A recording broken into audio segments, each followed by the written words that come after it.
Welcome to this episode of Kandid Konversation, the political edition.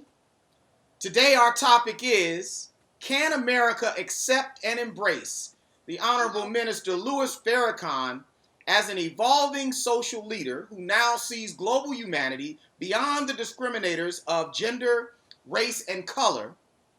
And is this the beginning of a new counterculture? Has his popularity superseded the controversy that has followed him to date? I am your host for the show, Rudy Sutherland, and I am a serial entrepreneur by occupation and a small business advocate by passion. My partner for the show, Rudy Sutherland Sr., who also doubles as my father, is a retired corporate executive and small business owner in his own right, and who just happens to have very strong opinions about everything. Mr. Sutherland, are you there? Yes, I'm here, and welcome to everyone. Okay, so listen, I guess what I want to do is I want to give our audience an opportunity. They have a luxury here, first of all, because they've got you who can speak to verbatim as a young man growing up in the 50s and 60s, and me as a young man growing up in the 70s and 80s, if you will, as a young adult. We can speak to the transition in time and leadership that and the controversies that have faced not only us as black men, but minorities in general in America. And so before we get into the details of what our opinions are on the question that this show asks, what I want to do is ask you, I want to outline what I believe to be the history, and then ask you to speak to that from your experience. Based on if you just look back to the 40s and 50s, or let's say the 50s and 60s, you had Malcolm X and you had Martin Luther King. You had a dichotomy. You had a peaceful representation and ideation of how civil rights should be obtained, economic freedom, things of that nature in the form of Martin Luther King. And you had the by any means necessary arm of strong, the strong will, unapologetic, strength as men coming in the form of Malcolm X. Then, once those two leaders were killed, then you had their replacements, not in form necessarily, but certainly in dialogue, in the form of, say, Jesse Jackson and Minister Louis Farrakhan, representing the same dichotomy. You had Jesse Jackson representing probably a little bit more aggression than Martin Luther King and his propensities. And then you had the Honorable Louis Farrakhan, who was a firebrand in and of his own in the 70s and perhaps in the 80s. And then you progress to the Million Man March in the mid 90s, and it was a different tone and tenor than it is today. But nevertheless, the Minister Farrakhan represented the voice, in my opinion, of young black men who were frustrated, despite what anybody says. I know the economy that was booming at that time was not necessarily representative of the plight and situation that blacks in urban America were dealing with, the Honorable Louis Farrakhan, Minister Louis Farrakhan, represented the translation of Malcolm X for young black men. And then you had Jesse Jackson, who was basically going to the white establishment, in my opinion, and saying, hey, listen, you can either deal with this cat who's coming, at you full blast, or you can take me as a more moderate substitute. And I think he milked that for all it's worth. But that aside, so that was the 90s, right? And so then, and here you have, nevertheless, over this same time period, as we all do, you had an evolving Minister Louis Farrakhan in ideation. And so then you had, I think it was in 2000, 2001, you had the Million Family March on Washington that a lot of folks argued kind of watered down his firebrand a little bit because he included more than just black men in that dialogue. Women were, it was about the family, and it was a softer, more gentler Minister Louis Farrakhan. Fast forward to today, and just specifically Saturday last, 10/10/2015, and what you had was what appeared to be in that 2-hour speech a beginning of a dialogue that was so much broader than anything we had heard up until this point. And so what I want you to do is fill in the spaces because you were there in the 50s and 60s. So talk to us a little bit about your experience and how you think we progressed to the point where Minister Louis Farrakhan became a thought leader in the consciousness of America. Well, let's begin with initially what you were saying. We had Martin Luther King, which was the um, the leader of the how shall we say it, um, the general population, More moderate. moderate, but general community of the black community. And then you had the militant arm of the black community with Malcolm X. The dichotomy back then was it was all about black men. It was it wasn't, the inclusion was not women. It was just that we'll bring them along with us. But it was all put on the black male. Okay. When you think about where a lot of our leaders came from, Dr. Martin Luther King Jr. was a preacher, and the black church was one of the reasons why there was a fight for equality at that time. They were the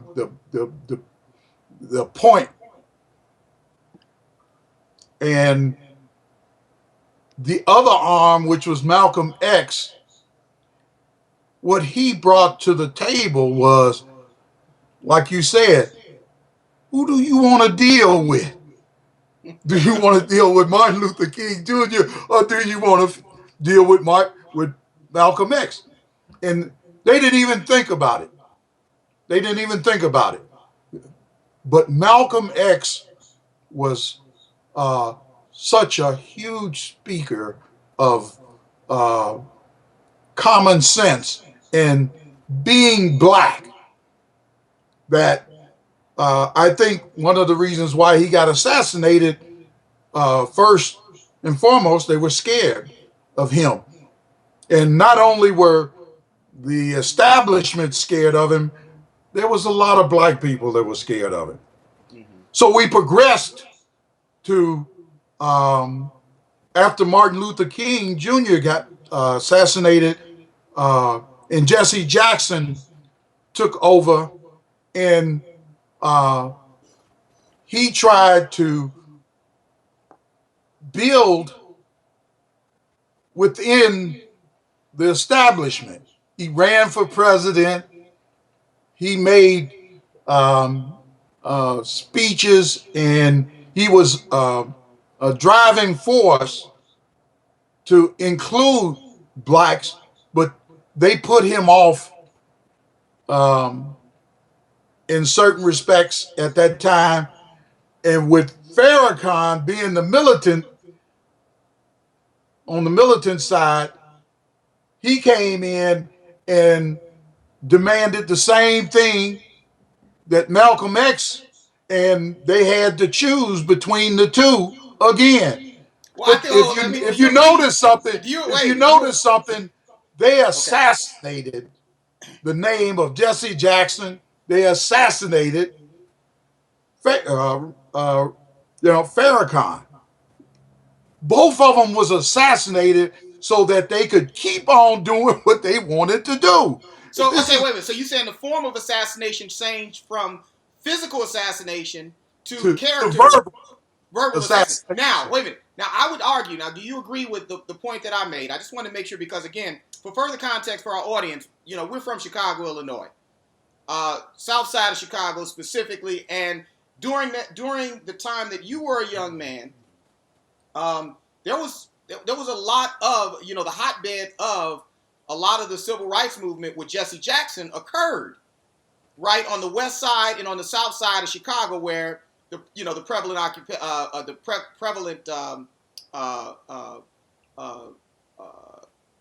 population is black folks.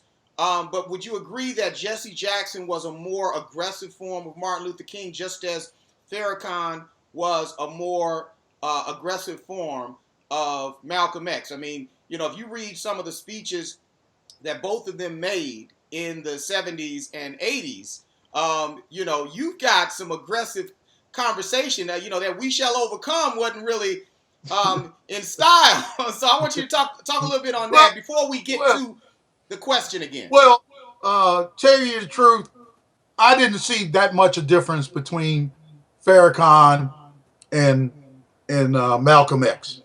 Okay. I didn't see that much a difference. Only thing, Malcolm X went through a transition, but Farrakhan stayed on the even keel. And what I mean by that is, Malcolm X had come to the conclusion that he would have to combine the nonviolent section with the militant section.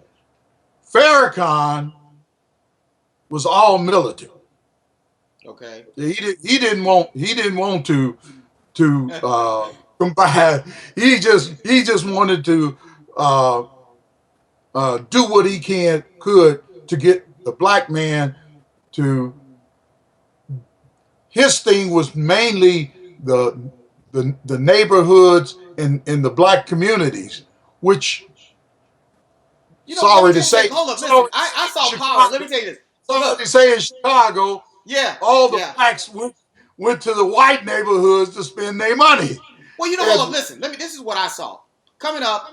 I had never seen the respect given to an. I mean, we saw it with Malcolm X. If you saw the movie, if you were young, if you weren't old enough to go through it, you certainly saw the movie where Denzel Washington portrayed Malcolm X and the power that Malcolm had in the black community. But in Chicago, when the NOI went walking down the street in Chicago, gangs parted ways. I mean, the respect given to these cats was just enormous, and it was a strong influence on me seeing it.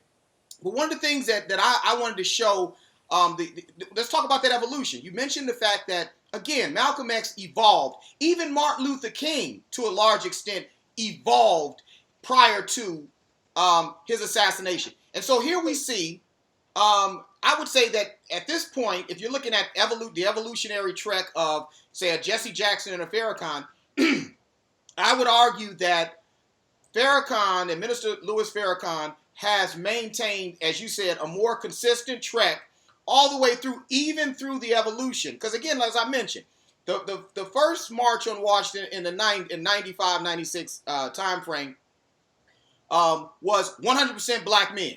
And it was anger. It was an angry tone, but it was nonviolent. Now, there's a difference. You can be angry and not act on it physically. And that's what he taught, that discipline was what I took away from that march being a total success, because you had folks come there, get some stuff off their chest, feel like, and then come together, feel like I'm not alone in this fight, and they were able to take some of that. And indeed, some of the cats that went to that initial march eventually went back home or wherever. Some of them went to school, some of them started businesses. So what you had was a level of empowerment because it was a diffusing event, right? Then you fast forward to 2000. I wasn't sure exactly what the benefits of that was because, again, and we're going to talk about this, I'm all for next steps. You have something, you build momentum, you use that momentum or it dissipates. And what I saw in the 2000 march was more of a splash, and then it kind of dissipated. Okay? Yeah, it didn't do well. It didn't It do. really wasn't. It was kind of off kilter, and frankly, I didn't know how to brand it because it wasn't. I think, in my opinion, I think this was this event. Listening to his speech, and I listened to it on a couple of times, but listening to his speech, the minister appears to recognize a couple of things. One, that this is a changing of the guard moment, but two, this was a do-over, in my opinion, of that 2000 event with a little bit more added to it. In other words, you had women, you had different colors, because this was about justice. Now, the only thing, Pops, I'm telling you, I never could wrap my mind, as soon as I heard it, was justice or else.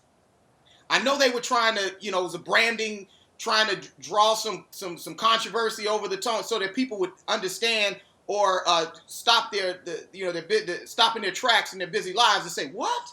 Justice or else? Or else? What is this or else? But that aside, the substance of what he said in his speech appeared to me to be a man who has recognized the global consistency of let's say the global acceptance that injustice anywhere, be it economic, be it social, be it financial, whatever the case may, injustice anywhere is a bad thing, and there's a consistent pattern of it as a result of again what I consider just generational issues. I mean, there's nothing. Well, You can chime in here. when you think about it, Jr., 2000 was not well organized, and I don't think he had evolved enough to pull that off. Okay. Okay, I think he was in transition. Okay. Because the speech Saturday, I look at his several reasons why he, and I'll put it at three. One, he's looking at his legacy. Mm-hmm. He wants people to understand that he has came to the fact that all minorities should have justice, no matter what it is, economy, the law, politics, the whole gamut. The second thing that I got out of his speech was that he was trying to show people how his transition happened, because he talked a little bit about how he's thinking now as opposed to how he was thinking in the past. Mm-hmm. And I picked that up, from the different parts of his speech. And I think the third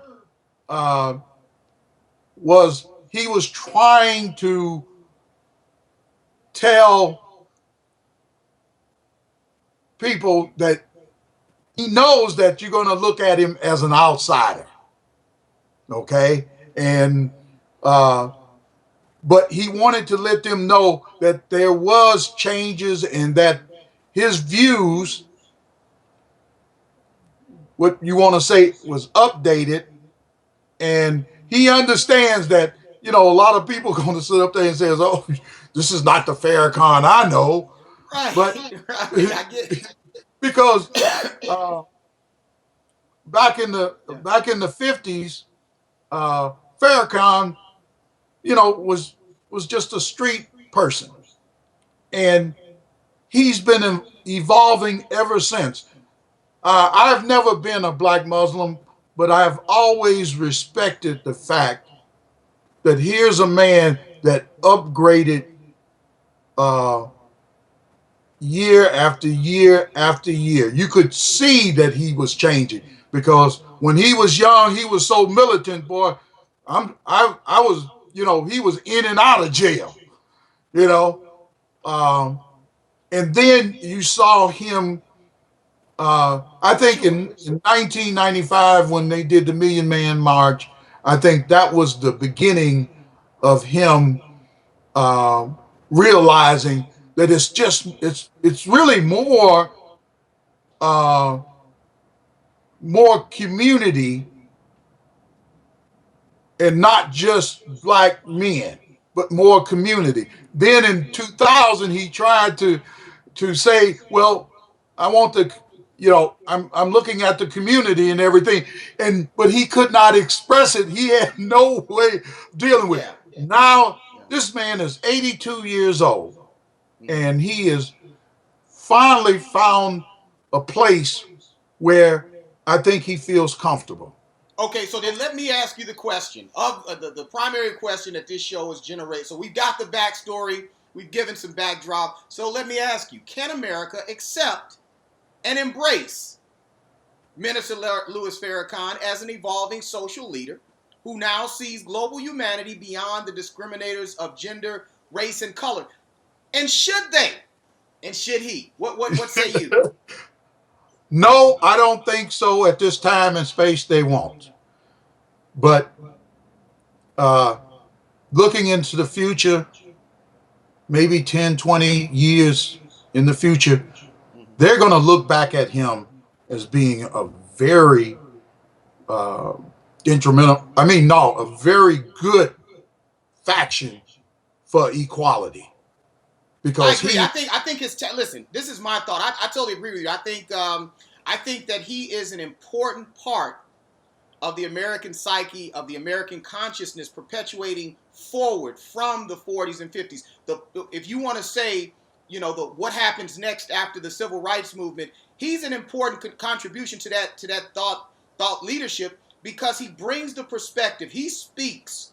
Granted, he does it in grandiose terms a lot of times, but he speaks for and the attendance at the rally on Saturday is proof positive. He speaks for a large segment of the American population, which now a lot of things that we used to say impacted just black folks, impacts other cultures, including white folks, because when you look at poor white men now, right, from an economic standpoint, for all practical purposes, they don't forgot.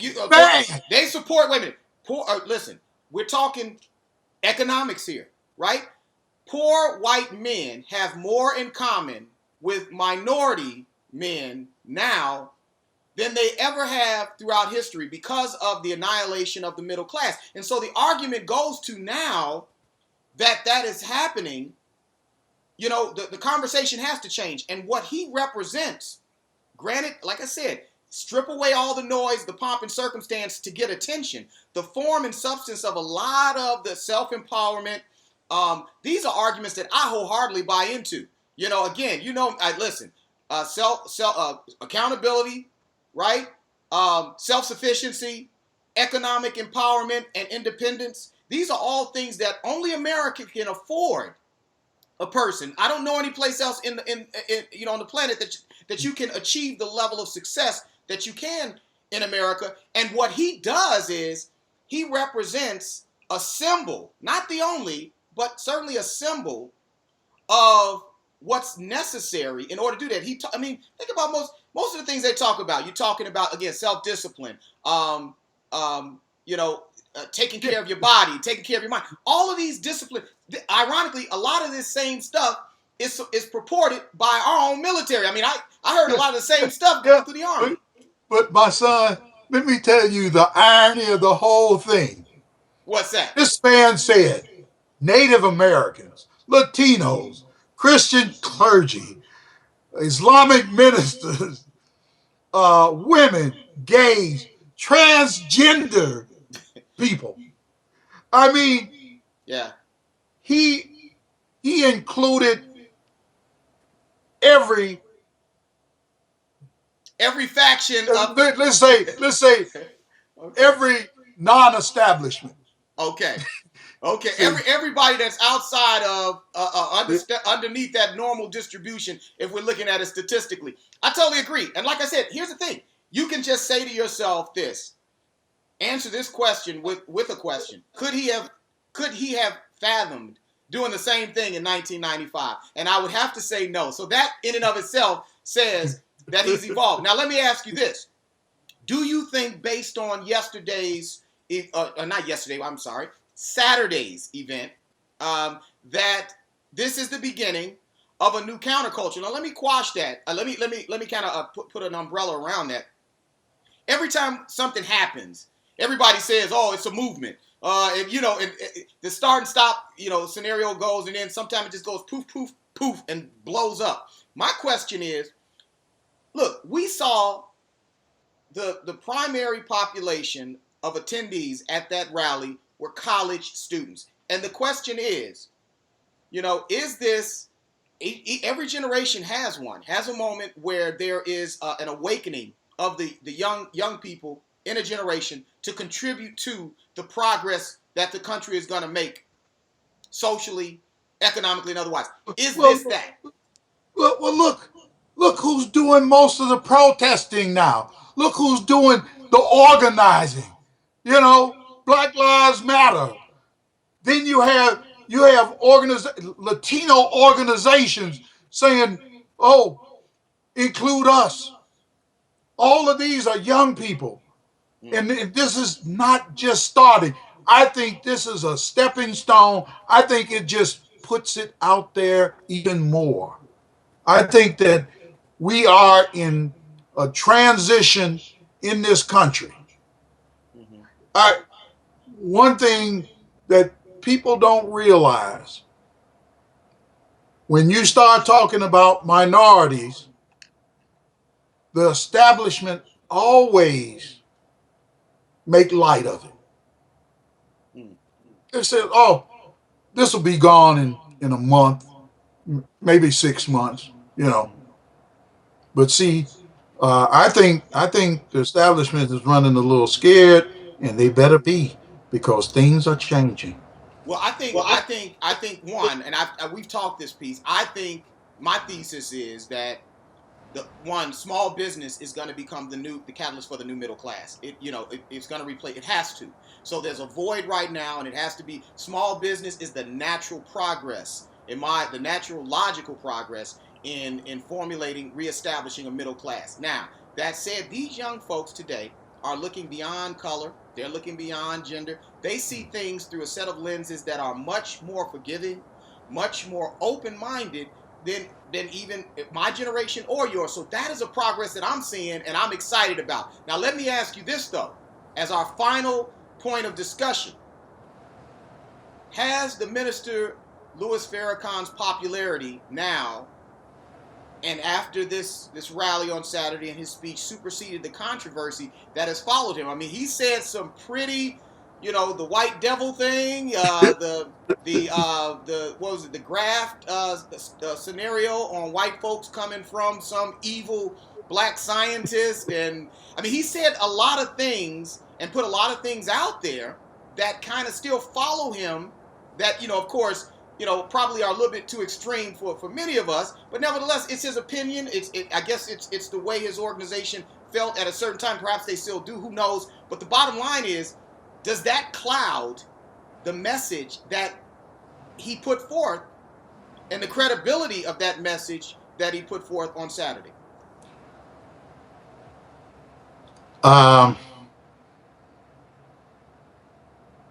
When I think about it, do you know Farrakhan was one of the first black small businesses In in Chicago, America? yeah, well, in Chicago, for successful, he was. We haven't talked on it. That's a totally different topic. But go No, ahead. but what I'm saying is this: uh, Farrakhan is still going to be considered an outsider. He is not going to be taken in the respect he should for years to come, because of his history. And when I think about, when they look at his story, they're going to see a lot of things that are happening today he brought about, Mm. because it was after uh, Malcolm X. It was after the black Muslim uh, had evolved and made black businesses in Chicago successful, and that was the first peak Mm. that I'd ever seen in my life. And I think his legacy is going to be much better down the road. Right now, you can't, you know, it's an iffy thing. I Right. mean, So in the short term, so what I'm hearing, this is our all right. So this is our summarization, and I think I'm in agreement with you. In the short term, a lot of fuzzy logic, a lot of back and forth, but in the long term, history is gonna treat him fairly well and is gonna recognize the merits of a lot of the contribution that he's made in keeping America honest about staying true to the tenets that formed us as a country in the first place. Yeah. yeah, because Okay. black business in Chicago, uh, he was he was the head master. He did a lot, and you know what? We need to at some point. We probably need to do a story on do a show on that one. But listen, we're out of time, and so what I want to do is from me and you tell our audience that we're glad they could join us, and we hope you join us next time on Kandid Konversation, where we will discuss politics, sports, and just about anything else that's happening in America at the time of the recording. So enough said. Have a productive week, and we'll see you next time on Kandid Konversation. Take care.